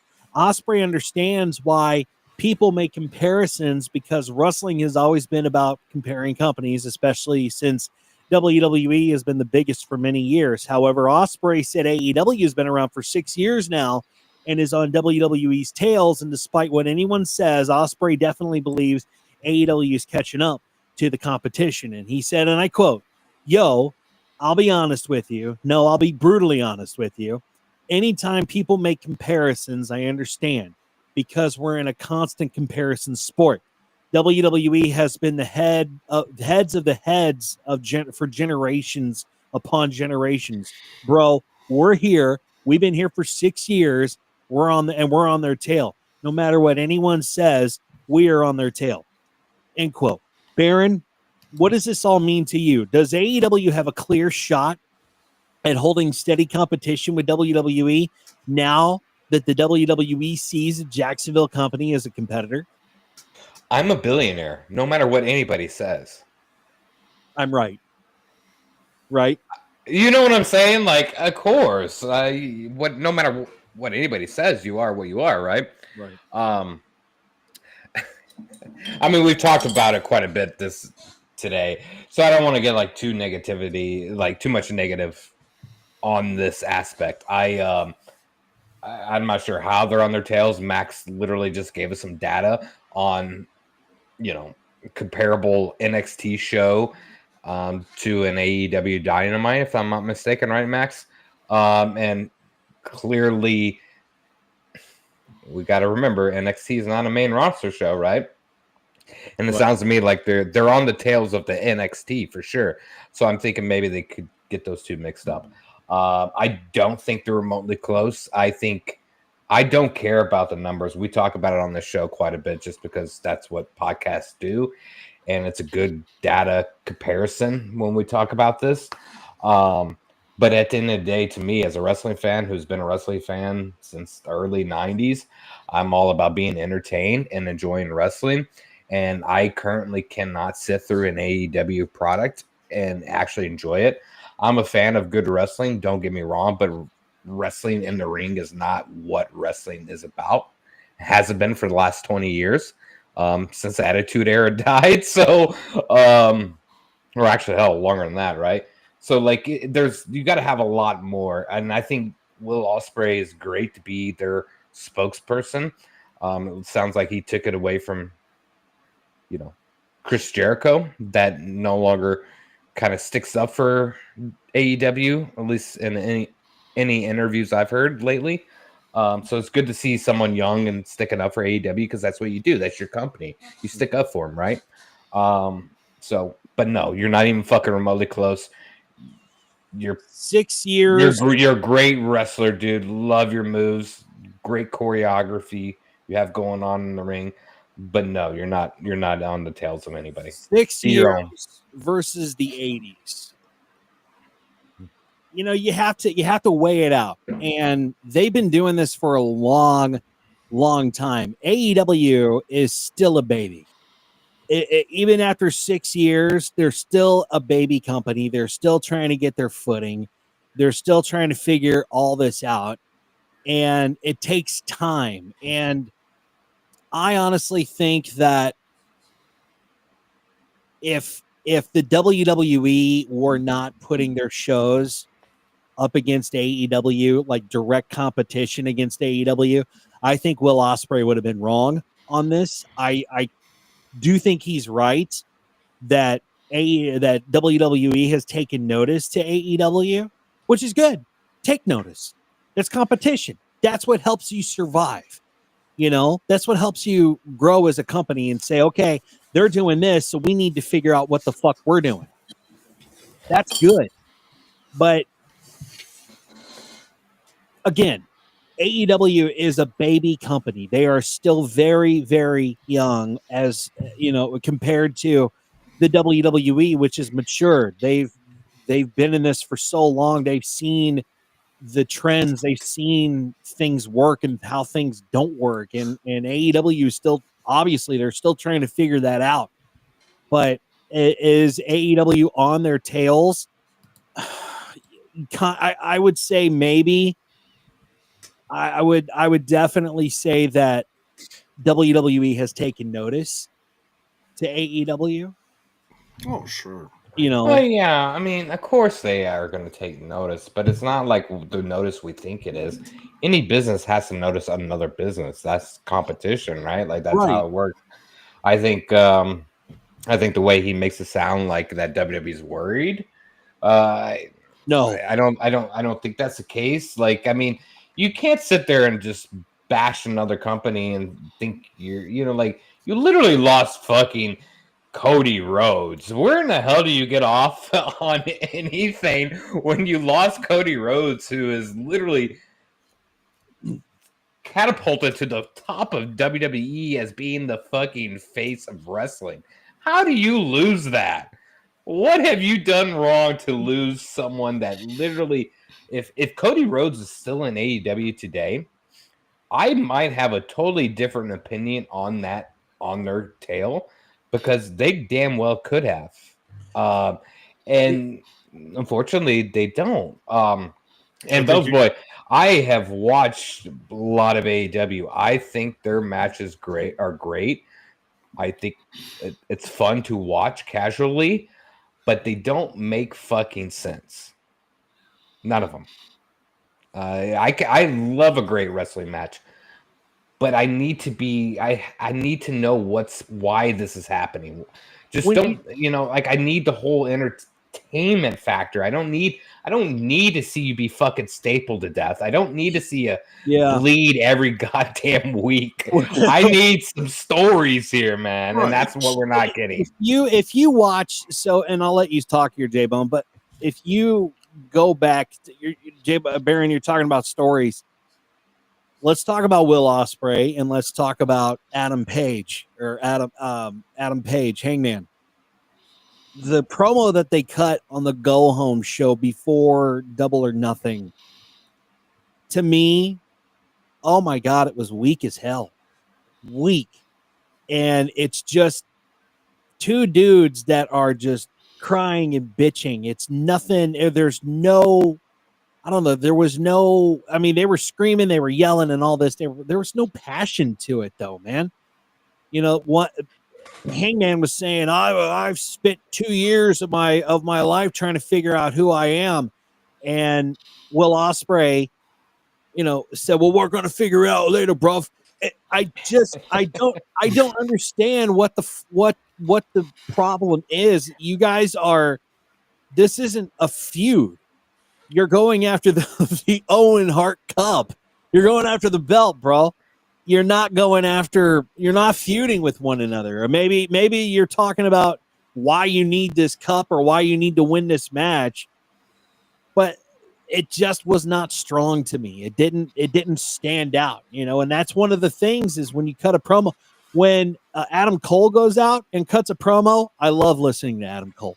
Listening to Adam Cole because he's so good at he's good at cutting a promo, at the art of cutting a promo. He can definitely do it. But when it comes to like Will Ospreay or Hangman Adam Page or anyone else on the roster that it is very lackluster, especially the one that shall not be fucking named. I can't listen to her talk. Bro, you're disappointing us, J-Bone. Dude, I can't. I'm still waiting on the action figure, so I hope you never get it. I hope it gets lost. I hope it gets lost. Well, I mean, let's be real here, and then let's move on here. Yes.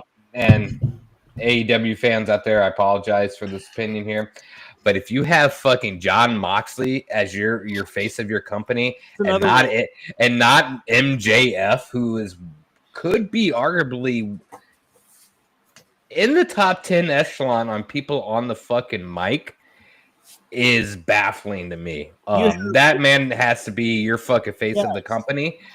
He is the only person that was comparable to Cody Rhodes when it comes to aura and being able to carry a company into it.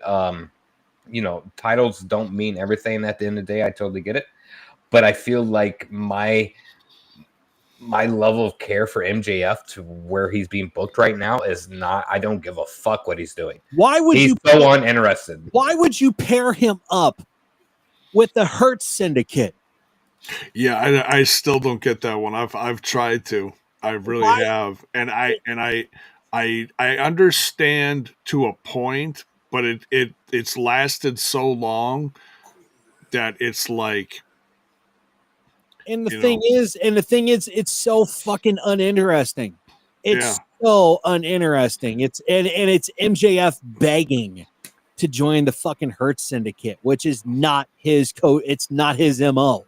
No, it's not. It makes no sense. I mean, if the Hurt Syndicate wasn't around, and it was just MVP, and he was looking for someone to mentor him, so then MVP kind of becomes a manager or whatever to MJF. Absolutely, I get that, but I don't get the whole if you're doing this just to like create an eventual feud between Lashley and MJF, I'm not even interested in that. That makes no sense. Right. He doesn't need to be in he doesn't need to be in a stable. He doesn't need to be in with anyone. He is good on his own, Max. Yeah. He's good on his own. Let him fucking be a solo wrestler. Obviously, I honestly think he's going to turn on the Hurt Syndicate. Yeah. That'll turn him face, which is fucking stupid. It depends on how they book that, but I don't see them doing that. I don't know. I'm just been so unimpressed with what I've seen as of late. And Bells, it was weak, man. It was so freaking weak. I mean, I understand the story that Paige told of redemption and all that, and will for destiny. I don't understand it. I just don't get it. Just fight for the belt. Fight for the damn belt and shut up. You don't need to go out there and cut a promo. I got bored with it, Max. I don't know. I know you. Did you watch a replay of it? Because No, I didn't watch the replay, but I do want to address what Bell's boy said. Listen, your opinion was that it was a great promo, and I respect that. Oh, sure. And we love you, Bell's boy, but you don't get to tell us what our opinion of something is. And Dizzy felt like it was weak. That's a fair opinion on his part. Just like your opinion that it was a strong promo was fair as well. But here's the thing. I know that people cut promos on each other for little matches, but this was for the tournament. You didn't really need a full backstory promo for it. I agree with that point. And yeah, MJF should be the top guy. He really should. But the thing about it is you have to think about the way he's played the gimmick this whole time. Every time he turns around, he's looking for bigger people to have his back. At the end of the day, does he get the job done when he gets in the ring with somebody? Yeah, he does. But he's always played this gimmick in a way that he needs somebody at his back. Wardlow was there to begin with. And he had Adam Cole in them for a while there. Now he's latched onto the Hurt Syndicate. I don't see this lasting much longer, but I mean, he's latching on to stronger people. He's latching on, sure, but like my point in the argument is here. John Moxley is uninteresting, not fantastic, boring. There's a reason why he was the third castaway of the Shield, and why Roman Reigns and Seth Rollins have exploded in the wrestling world, and he's the third person. He's uninteresting. I don't give a shit about him. MJF is your fucking face of the company, and you catapult those people. Just like if you had Cody Rhodes at this point in juncture, you catapult him. You highlight him. You don't put him in this goofy ass fucking storyline with the like. It doesn't make any sense. And yeah, we can go on for hours about this. I can. It just Next topic.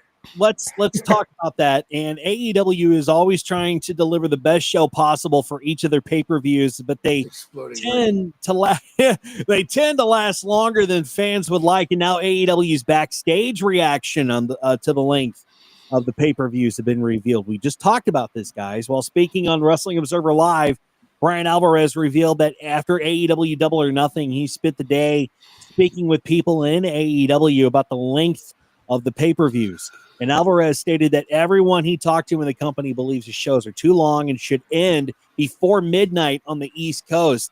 The only person he didn't speak to was Tony Khan, who he assumed doesn't think the shows are too long. No, he's in his own little fucking world, Brian.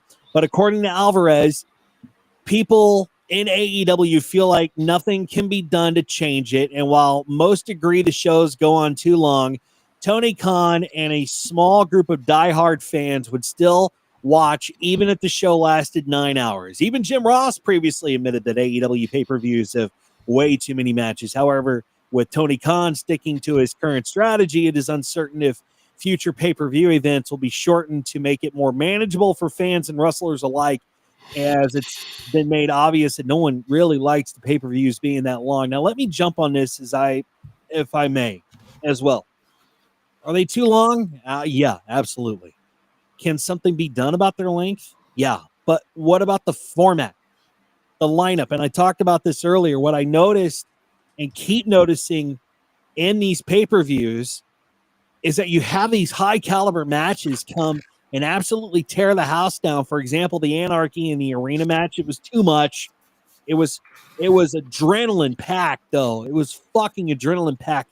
Absolutely chaotic, leaving many fans gassed. And then for wrestlers to have to go out and follow up to that match, it's just too much, man. And that's why I dread... That should have been the headliner. It should have totally been the headliner. I dread watching AEW pay-per-views because they are just too long. They leave me gassed, and they also leave fans just tired after watching it. Now, somebody that I know who has booked matches is Max. And how they book their matches, Max, what's going on with that? Why? Tell me. I got you. Listen, this is what's happening in AEW. Tony Khan is taking his little box of wrestlers, which is pretty much everybody he has on his roster, dumping them into his little plastic ring in his daddy's basement. And then he's sitting there and shaking that ring, and whoever ends up left in the ring, that's who's facing each other. That's how he books his stories. Yeah. Well, that's kind of funny. That's just it, you know.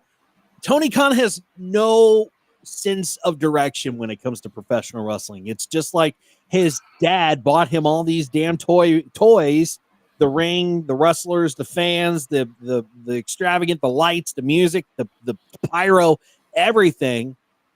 And he said, here, have fun. And he just goes and plays with his toys week in, week out, and does these little pay-per-views in his bedroom. And they make no absolute sense. They make absolutely no sense whatsoever. Booking was better back when the Elite were helping with the booking. Yes. And I realized that Khan was like, wait, we've got some bad stuff happening. Fine.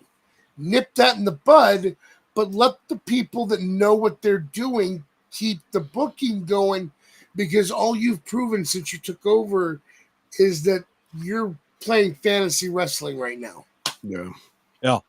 This is big time fantasy wrestling. And I just wish I like somebody needs to take some cookies or something and just tell Tony, just lead him out to the parking lot and do a big box and say, hey, Tony, follow the cookies. Well, cocaine or whatever you want to. Little baggies of Yeah, coke. little baggies. Yeah, whatever. And lead Tony to a con or Tony to a box and just lock him up.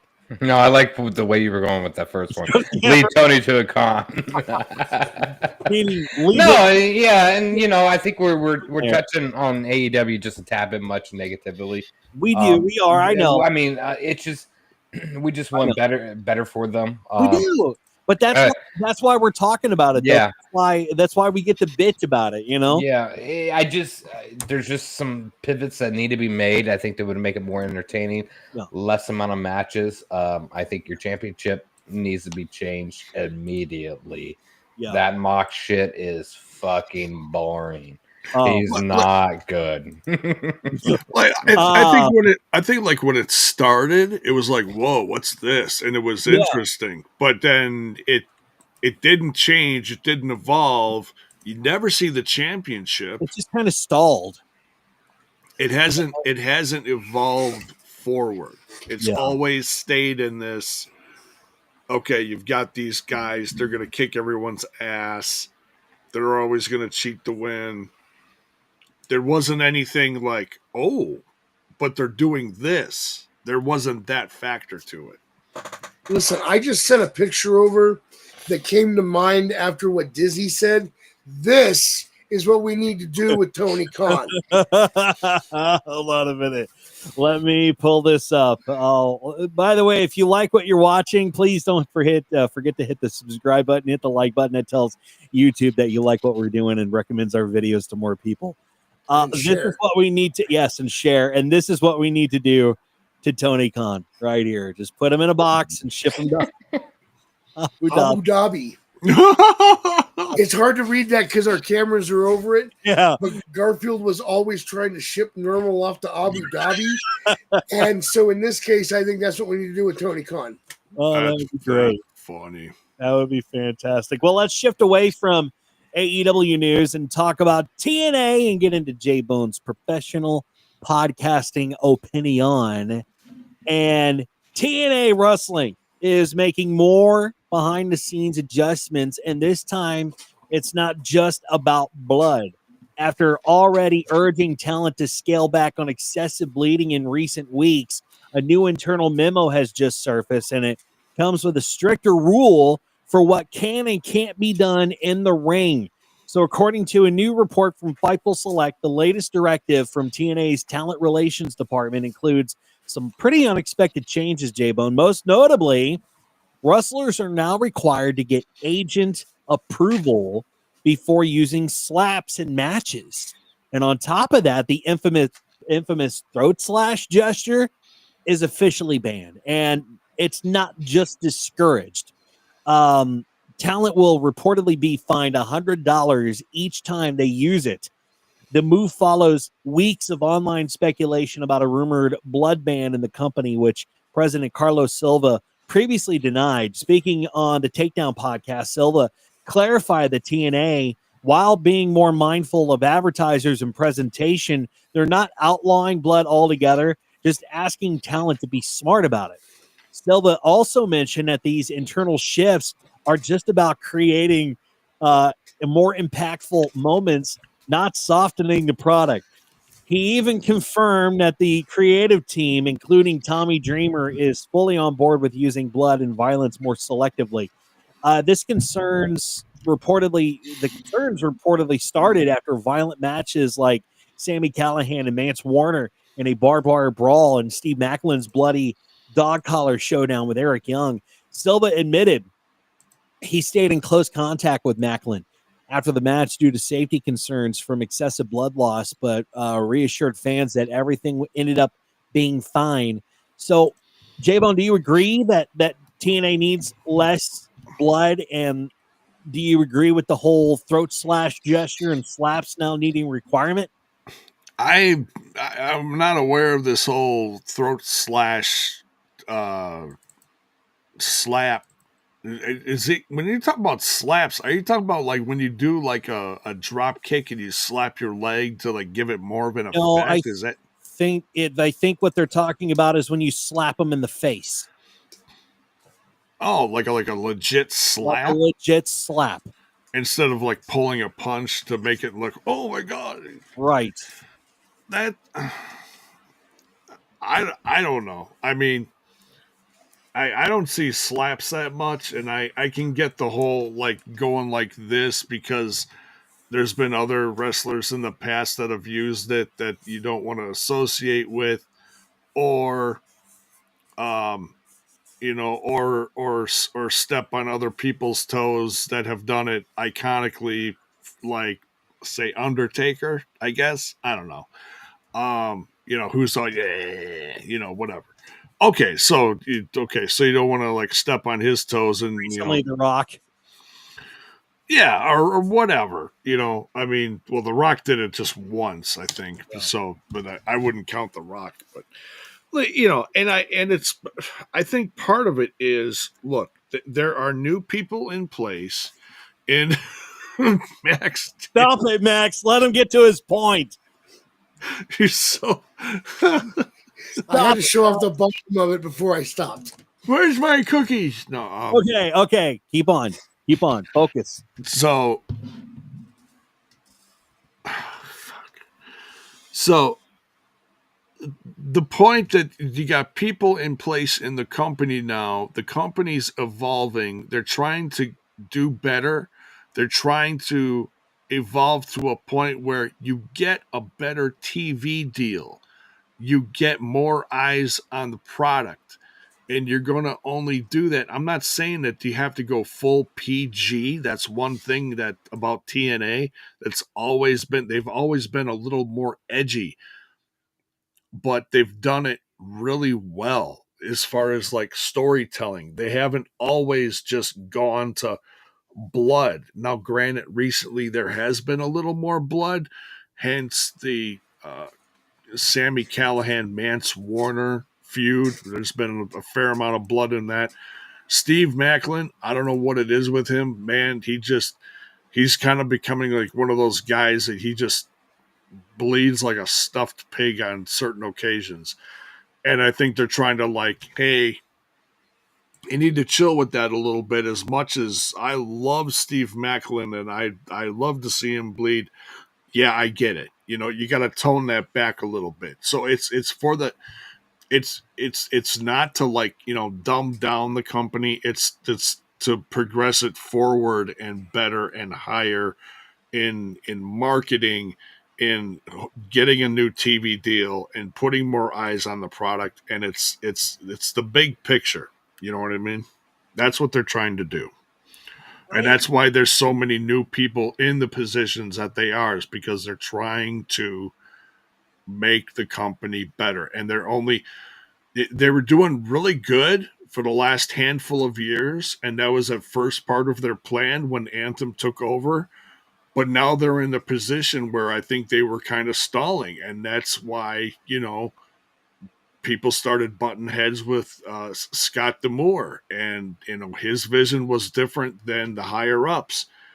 And it's like, okay, you're out of here. Let's start putting new presidents with new visions and new marketing and everything. And if you look at what TNA is doing, they've got bigger audiences. Their merch is like 10 times better than it was between 5 to 10 years ago. Mm-hmm. Like we've got like almost everyone's got a piece of merch, and that's the way it should be. And that's what me and the TNI crew has been saying for years. It's like, if you want people to, be like, okay, so why should we care about this person? Okay, this person does this. They wrestle great. The promos are okay. Oh, but they got that t-shirt. I want that t-shirt, and that's what, like the marketing has evolved for the better.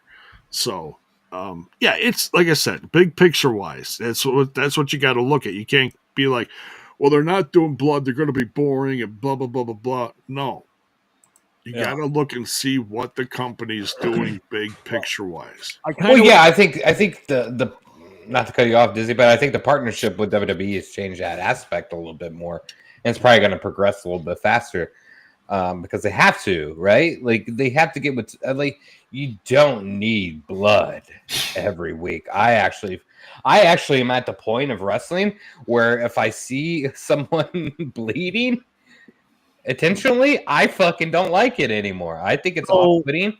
It happens so fucking frequently that it pisses me off. It's a pet peeve at this point.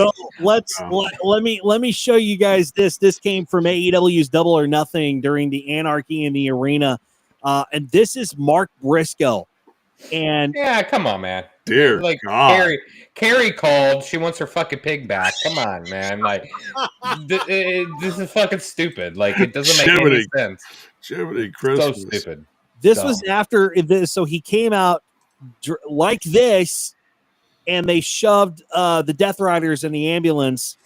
And I looked at I was watching this. I'm like, oh my God, look at him. He looks like the lead singer from freaking Mudvayne. So stupid, man. What the hell? I was gonna say he walked straight out of a Texas Chainsaw Massacre movie. It's like you remember that promo that Kevin Nash was in, where he was supposed to get drenched with the red blood or whatever in the middle of the ring, and it missed him. Well, it hit Mark fucking Briscoe. Yeah. Yeah. I mean that. And I love Briscoe, but damn, that's crazy. That is way too freaking much. Way too much blood.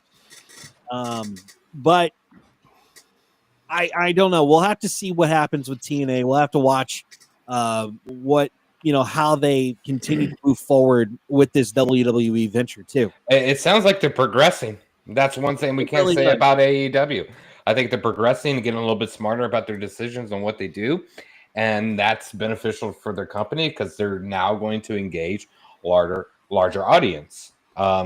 There's a reason for data, and when you see an increase of things, that's usually a good sign. When you see a decrease of things, it's usually a bad sign. You want to pivot, right, and not throw fucking ketchup all over a guy in a match with Ricochet that called the ambulance.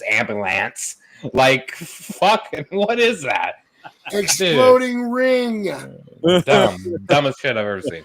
Well, that wraps up the show for this week, and we've had a lot of fun here. Baron, we're so happy you're back, man. I'm glad I can stir everybody up a little bit. Absolutely. Well, and our predictions, don't forget that we are going to predict nights 1 and 2 of SummerSlam, and that means you get to pick who you want to go with as far as what Rambler. Who do you want? Baron? No. Do you want J-Bone? No. Do you want Max? Maybe. He's my best friend, so I'm just going to give him a maybe. Do you want me? Yes, you do. Who are you going to side with? It just depends on who you side with, and whoever gets the best picks, you get some free Ramblers merchandise. Shit, I'm going to bust out some Jody Watley. Don't you want me? Like I want you. Oh God, please don't. Please don't. But I'm not boner, baby. That's the bone, baby. But I'm not wearing a skirt. I'm not wearing a skirt. Please, for the love of God, don't do that, and I will not ask you to dance again. Wait, did you say something about a skirt? Oh, Jody Holly always wore like the high fluffy skirt. Max? I was told we weren't doing that anymore. All right, fair enough. Fine. Yeah, I don't know who said that, but anyway, that you is Sexy beast, you. that's the show for today, for this week. We hope you enjoyed it, and let's go down to socials. Baron, let's start with you. You haven't done it. Pew, pew. Scumbag Jordan with 3 ends. Yeah, On the Twitter. I love it. Love it. Max, how can they follow you? You can find my wrestling Twitter at Max Magius. You can find my other podcast Twitter at Our Shots Podcast. You can listen to that podcast pretty much anywhere you get podcasts, or go check us out at random-shots.net. And again, as per the norm, if you have any complaints, please send them to at Deactivated Styles, like it says right here. J-Bone, how can they follow you? Poor Styles. You can find me on the Twitter box at jbone5150, where I'm usually just promoting podcast stuff, and I keep my opinions to what you see on here. And also on that other little podcast called, excuse me, Total Nonstop Impact. Yeah. Where we talk things, all things TNA on Thursdays. There you go. Absolutely. And For the record, you say poor Styles. He was in the chat the last week and said, yes, please send me all your complaints. Absolutely. And we are up to 238 subscribers. So thank you so much for subscribing to the channel. We certainly do appreciate you. Please keep sharing the videos, like the videos, subscribe to the channel. That tells YouTube that you enjoy what we're doing. Go get yourself some Ramblers Unleashed merchandise. And you can find the links in the description below this video. And follow us on social media. Facebook, find us at Ramblers Unleashed. And on X, it's at the Ramblers Pod right there. And go check out my shop for wrestling and rock and roll merch. All the links that you need are in the description of this video and every video on this channel. So in the meantime, we'll do it again next week. So please enjoy professional wrestling for what it is. Love whatever you love and like whatever you like. And then we'll come back here on Tuesday and talk all about it.